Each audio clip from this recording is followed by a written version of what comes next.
All right, welcome everyone. We're Semblance of Sanity. I'm Caleb. I'm Jacob. And we're here for Hajime no Ippo, Season 3, Episode 3. Shimabukuro has been defeated. And it feels bad to say this, but it makes sense. But this was a really good fight that I wish we got more of. And we did end up finding out from a lot of people on Discord, Patreon and stuff that, yes, this was a fight that went into a lot more depth in the manga. Right. So it is an adaptation issue. That is unfortunate. But still, a worthy challenger for Ippo, and one to push him into the role of the underdog again. Indeed. Which is where he kind of advances the most. Yeah, that is where he thrives, yeah. Yeah, he feels like he has to push himself more. He takes things a little bit more aggressively, not in a way that is contrary to his character, but one in which he's hungrier. Right, that earnestness can really shine. Yeah. And he needs to do that here, because even though Shimabukuro was not able to properly defeat the Dempsey role, or at least Ippo, Miyata will. And if he doesn't change Shimabukuro literally almost had it in one of the rounds. It was this close. There was a saved by the cyanosis instead of the saved by the bell moment for Ippo. It was extremely close. So knowing that, Ippo, you need to double down. We need to go through some training again, and maybe take a step back from just kind of the usual kind of stuff and go for just advancing and growing yourself. Which I admit that takes it's a lot harder than it sounds. Yeah. Right. So it's going to require the training and also, facing more challengers and stuff as well. But I'm curious to see what they will focus on with that, given that in the OP, it seems like we're going to be getting not just new Ippo characters stuff. Yeah, we're getting some new characters, but also some fights with other characters beyond Ippo as well. Yeah. So, y'all, without further ado, let's get into this. All right, everyone, now be sure to go check out the reaction portion of the video in the description below, then come back here for the discussion.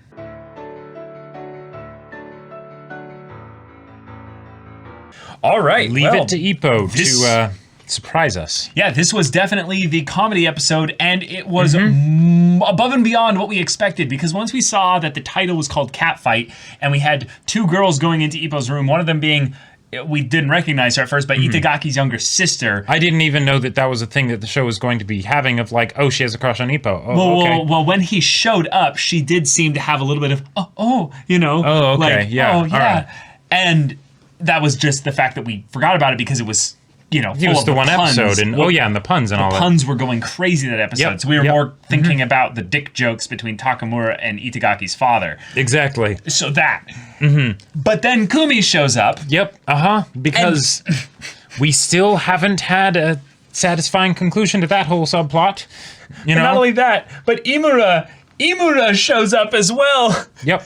And which, I get that. It ends up being a thing of where it's like, oh, no. Not only is she here for her professional job as well, because Ippo just, won a defending match. Yeah, title match. That's a big deal. It's a really big deal.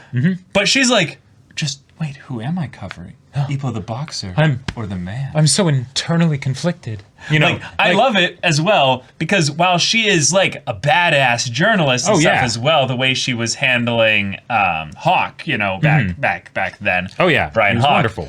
But also the fact that, Ippo's a up-and-coming boxer. He's ripped as hell. And he's young. And she picked him out of a crowd almost of that boy's muscles. Yeah. Yep. So she has a good appreciation for them. Right. Is it a full-on crush? Maybe not. We'll see. Who knows?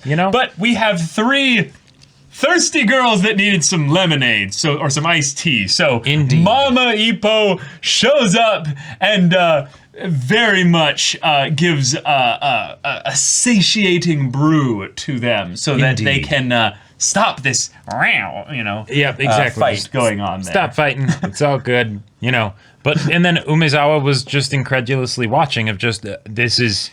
Yeah. He's like, we're in the 5th round. Right. Is there going to be any end to this battle royale? Oh, a sudden new challenger. Yep. Ah. So, okay. these kinds of conflicts, conflicts. Yes. I really usually don't like them being brought up in anime because I feel like it can. You're gonna take this seriously. No, hold on. Sorry, go ahead. I'm sorry. So, because I feel like it can really detract from the main selling points of the story and the best parts about it. I wonder why. Right, exactly. But in this case, because it's strictly for the comedy stuff, and True. as much as I hate to admit it, I think we've kind of pounded the last nail in the coffin of anything potentially happening with Ippo and Kumi. Yeah, right? seriously. Because if this had happened like 50 episodes ago, I would have been like, oh, come on. Right. You know, like, just let Ippo have a chance. We're embracing the meme at this point. Embracing the meme, yeah. Yep. Of just, all right, yeah, nothing's going to happen there, because it can't, Hey, right? that's not Ippo's fault here. He was literally sleeping unconscious here. This is not Ippo's fault. No, of course not. But it also is his fault. But it also is his fault Yeah. because literally you had so many chances to just make things clear with Kumi, and then she wouldn't have had a hard time actually getting them to leave. I mean, maybe she still would have, but I don't know. But then that would have been a different set of issues, right? But She's all like, no, Imura, I've already given Ippo a full covering. exactly. Already. Yep. The man, yes. And then Imura's just like, wait, can I interview you? Right, exactly. And then Itagaki's sister been like, wait, something just happened. Yeah. Wait, don't try, just sneak things around me because I'm younger. Tell me what's going on. And they're just like, no, bye. And then they walk away. And then she just rees in the room and And then the Ippo's mom comes in comforts her or just whatever. Yeah. Yeah. It's okay, honey. It's my grandchild is already on the way. It's yeah. But that is not the world line that we're in for this show. True. And because we're not in that world line, right? Having something like this, why the hell not? Why the hell not? Yeah. Let's have also Up the Aoki, antics. the shriveled old man, That and actually- the sumo wrestler with his butt full on hanging out. Oh yes, in the same freaking episode. Let's go. The shriveled Aoki, I'm not gonna lie, that made me a little bit uncomfortable. Me I was too. like, oh god. Me too. Like Yeah. that's like the pictures that you see of the people that are actually starving, and it's just like, you know, and it burns into your brain. Yeah. But in this case, it's a comedy thing, and it's like, okay, right? And then of course he's back to normal just fine with, you know, his eyelashes all detailed and everything, you know, talking with customers, and we knew that would happen because of course it would. Of course it would. Yep. Yeah. But I didn't want to have, like, you know, Griffith at the end of, you Exactly, know, Berserk, you know, yeah. triggered things. Oh, the bones. Yep, You know. yep. So we also got, in this episode, on the serious side of things, a couple things with our two up-and-coming boxers with regards to their matches coming up. And that first being Aoki. Aoki being one of our good boys who's, you know... Good boy? Ooh. Yeah, no. He's a good boy. He's one of the few boxers in this whole series that we've seen actually manage a relationship. That's true. Like That's true. Date holds the crown for having the tough relationship that he Made works work through, and- yep. and he's just a badass dad. Daddy Date. Yep, He all holds the that way. crown, and we bow in reverence. Exactly. But Aoki, bless his stupid art, this man fucks. Like, he actually... Your daddy doesn't just have sex, Maxie. Yeah. Yucks. Yeah, exactly. Right. He actually has a loving girlfriend that, yeah, he might have an interesting kink with regards to the looks of his girlfriends or whatever, but No, don't shame him for that. The thing is, I don't think that's a kink. No. No. I think it's just that, you know, when he saw her, he was like, oh yeah, She's cute. She's my type. yeah, she's cute. She's my type. She Yeah. seems cool, right? And she is. And she is. And she is. And I am so excited for her to be there cheering on Cheering Aoki the heck out of as him he's there. fighting in his stupid way against this very serious champion. Yeah, Imai, which I almost got confused because Imai was also the guy that was Itagaki's Itagaki's rival from back then. So I was like, Wait, you were the Another rival Imai? of a featherweight. How did you become the lightweight champion? or whatever the weight is that Aoki is. Again, 'cause I thought he was middleweight, but maybe I'm wrong. No, I think he's lightweight. And then I think Kimura's junior lightweight. I could be wrong. Whatever. The big thing is that this boxer has dedicated his life to boxing. Yep. And he has become the national champion here for the weight class. And that's pretty impressive. But he had to give up his job, his girlfriend. Just that's how dedicated he is. And by the way, Aoki's coming into this as the challenger with all of those things, and it's working out for him. And 6 years under his belt as well. Yep. And you could lose this one, Imai, if you get flustered. That's wow. One of the other things I want to point out, he said I've broken it off with women. That makes me think multiple girlfriends, right? Where it wasn't just a one-time thing. He's made this a habit because this is a lifestyle. This is something that he's constantly choosing, right? He's doing the thing that Aoki hasn't really been doing of fully dedicating himself to it. And yet, oh my God, he'll have to fight someone with all these stupid moves. It's like the frog punch. That's just dumb, right? Okay, I can get the timing down. It's fine. Corkscrew punch. He turns his body the wrong way. That's literally just a straight. Like, I love how someone basically took all his moves, looked at them, and had to study them to take them seriously. Right. But it was also like, okay, this is an actually like potentially move, like the frog jump punch or whatever. It's sort of like a gazelle kind of. Yeah, it's a bad gazelle punch basically. But the timing is really obvious, and he throws everything into it, so there's no way. He dodges with his whole body, and then Yeah. But then there's his other moves that are just like, that's not even a move. That's just bad form. Like, that's all that is. Like, the double punch. I'll just counter one of them, like... God. I could so feel funny. His pain. Right. And I love it because with Aoki is a character. He's a ridiculous character. He's absolutely ridiculous, And I love that, he's got, his great girlfriend and everything that's very encouraging of him and all that stuff. And I want to see him do well. Seeing him talk with Kimura like that, that was good stuff. It is. Like having them think back on where they've come from and they're here and all of this stuff. It's great.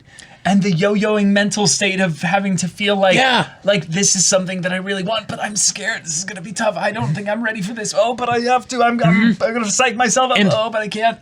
And even the people that are encouraging him, the regular customers that are like, awesome, yes, you got this. It's going to be great. Yep. They're also asking about Ippo and Takamura. All the other champions. The crazy champions and the freaks of nature that work at your gym. And really... Those are the really crazy matches. Exactly. And I feel like it's something where Aoki's thinking, even if he does win, yes, he'll power trip on it for sure. But, call me a bus. Exactly. Yes. Right.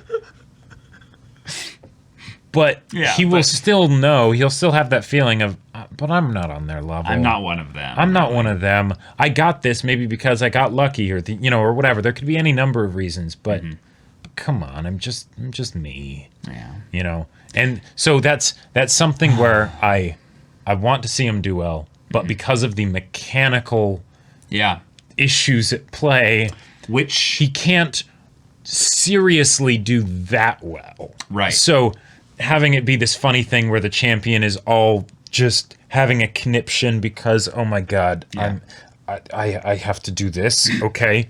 All right. Yep. Which also is a really interesting thematic parallel with what's going on with Ippo, making the point that a boxing style that isn't orthodox has its own time limit before it actually just gets studied and broken down and disassembled into this just doesn't work in the world of real boxing. Yep. Which Aoki might be in for a rude awakening with that. Because it's very possible that this is one of those moments where, we just had a character face Ippo and immediately retire after that.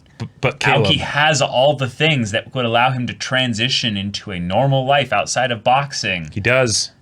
So, I just want to put it out there that I'd say there's a non-0% chance that not only that Aoki loses, but he gets so humiliated with losing that he nearly or actually quits boxing. I could see that. I want to throw it out there. Yeah. I have to bring something up, though, with your comment about the evolving meta, basically. Because that's really true, right? With boxing, it's really true. But I think Aoki's safe. Here's why. Here we go. In order for the meta to evolve past you, you need to have been meta at some point. And Aoki has never been on the meta. Ever. See, you have this tone that is such a tell. Like the second you the second you moved your eyebrows in response to what I was saying, I'm like, oh, here he goes. Yeah. How long is it going to take to set up this punchline? Right. Oh my god. But however this match goes, it's going to be hilarious. But at the same time, it could actually get really intense. Yeah. And I feel like the stuff at the beginning of the episode is sort of a breather. It's a breather, but it's also kind of in parallel thematically with it, or not thematically, but in style, because it's something where we're taking a comedy bit and getting that out of something that at one point was sincere.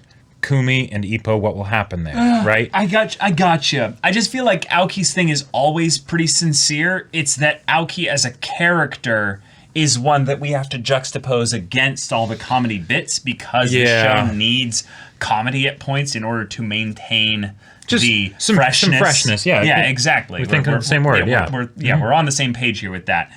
But I don't feel like Aoki's actual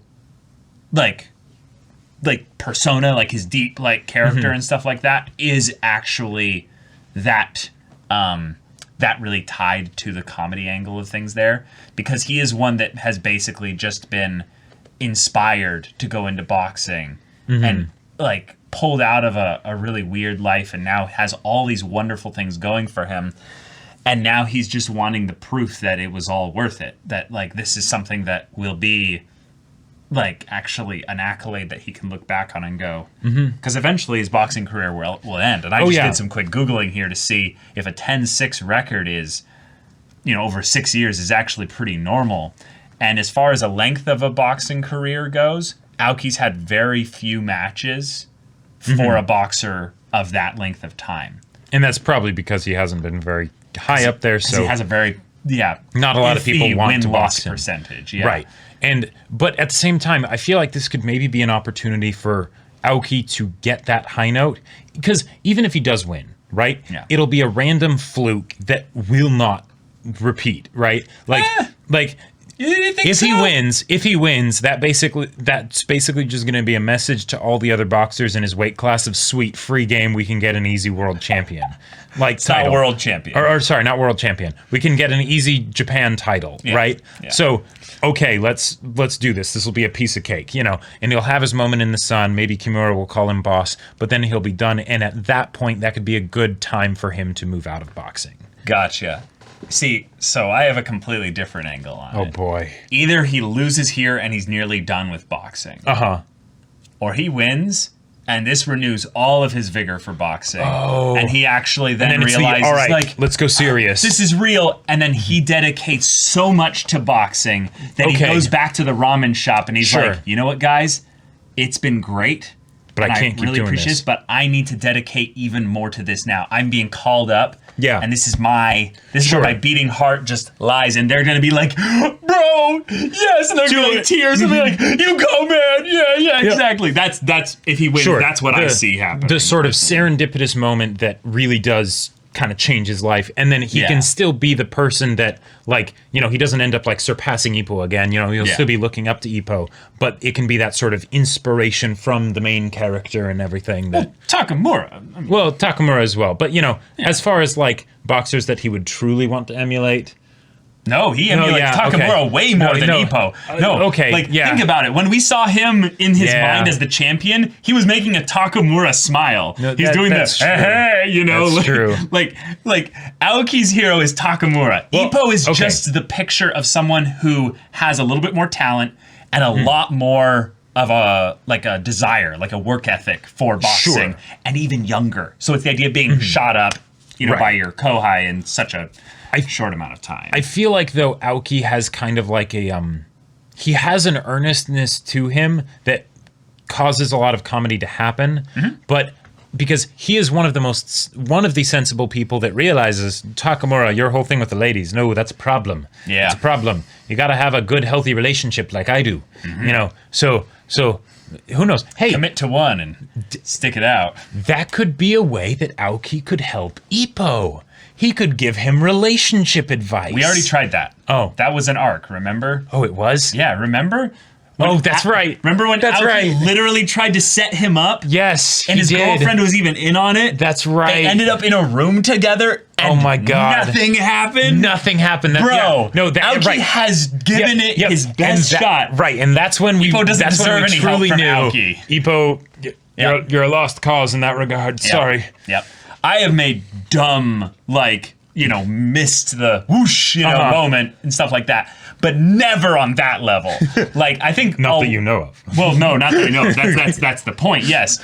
But, I haven't even had that many opportunities for that. And even the ones that I definitely know that I whoosh, and it was I didn't notice for 3 years or something. There's never been one on that level, though. So, you know what I want to... This is last thing I'll say for this episode. But you know what I want to happen that will probably never happen? Oh, tell me, yes. So, okay, not Kumi, of course. Her and Ippo can do their will they, won't they for the rest of the time. Sure. I want the reporter and Umezawa to get together. Oh, wait, Umezawa? Yeah. Yeah. So she's constantly going over to Ippo's place and everything to interview Ippo and everything. And there's this earnest, hardworking, just good guy. Just there. good guy right there that also can tell her some of the story of Ippo. So now I'm going into fan fiction territory here, right? But imagine she has to ask him a bunch of questions and stuff because he's a good source of information in addition to Ippo. They keep talking. Eventually it goes into different places and stuff and all that, and then... Yeah, it starts with them getting, ramen at Aoki's place or what have you to talk over the whole thing there. And then... Yep, something simple and straightforward. A little bit of banter and how much they've been following his career and stuff. And Umezawa's, before that and how much Ippo's affected him and stuff. And he's showing his emotional, vulnerable side and also that he's a really earnest, just good guy as well. The only issue with that is that she literally hangs out with demigods constantly. Yes. Where, in a lot of ways, the raw sex appeal of all these other men around her are probably just way up here. At best, Umezawa would probably end up as a boy toy. Well, if anything, I could see it being a thing where she would need to be friends with Umezawa for a year and a half before anything would develop. Probably. Yeah. Probably. But that's my fan fiction-y, I love it. I did not see that coming at all. Who are you thinking I was going to say? Just someone. I don't know. Anyone else. I don't know. I didn't know what you were going to say. It's just I love it though. It's a character, Umezawa, that I want to have all the good things in the world because he's probably my favorite instance of character development in the entire series. I love Umezawa so much. Yeah. Also, since we're doing this whole thing with multiple potential love interests, or at least that conflict with Ippo, Mashiba. Let's get some good old-fashioned protective comedy. We need it. But there's nothing to protect anymore. Ippo just is... We're going to keep ragging on Ippo with this for too long. We will never stop ragging on Ippo. Well, we might eventually. Who knows? Hopefully. Yeah. But y'all, this was quite the episode. Quite the comedic opening setup as well. Yeah.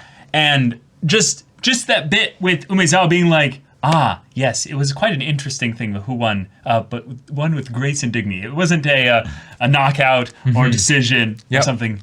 Something else entirely. Grace, yes, exactly. Because Ippo's mom is best mom. Exactly. She is. But y'all, thank you so much for watching these episodes and this wacky discussion. If you want to see the next episode's reaction and discussion right now, though, go check out the link in the description below for our Patreon. You can get on early access there. You can watch full-length timer reactions there, and all this comes with Discord access, so you can chat with us and the community there about this show, about anime in general, and you can also check out our Twitch channel. Indeed. We stream Monday through Friday, okay? Yeah, at good. 3 p.m. Pacific time. Monday's podcast. Tuesday, we do One Piece dramatic manga readings. Wednesdays and Fridays, you do a thing. Yeah, I'm playing Hades right now. I'm in the post-game. Yeah. And then on Thursdays, I'm playing Persona 4 Golden. Yeah, so if any of that interests you, we'll see you there. But until then, we're Semblance of Sanity. I'm Caleb. I'm Jacob. And we'll see you all next time.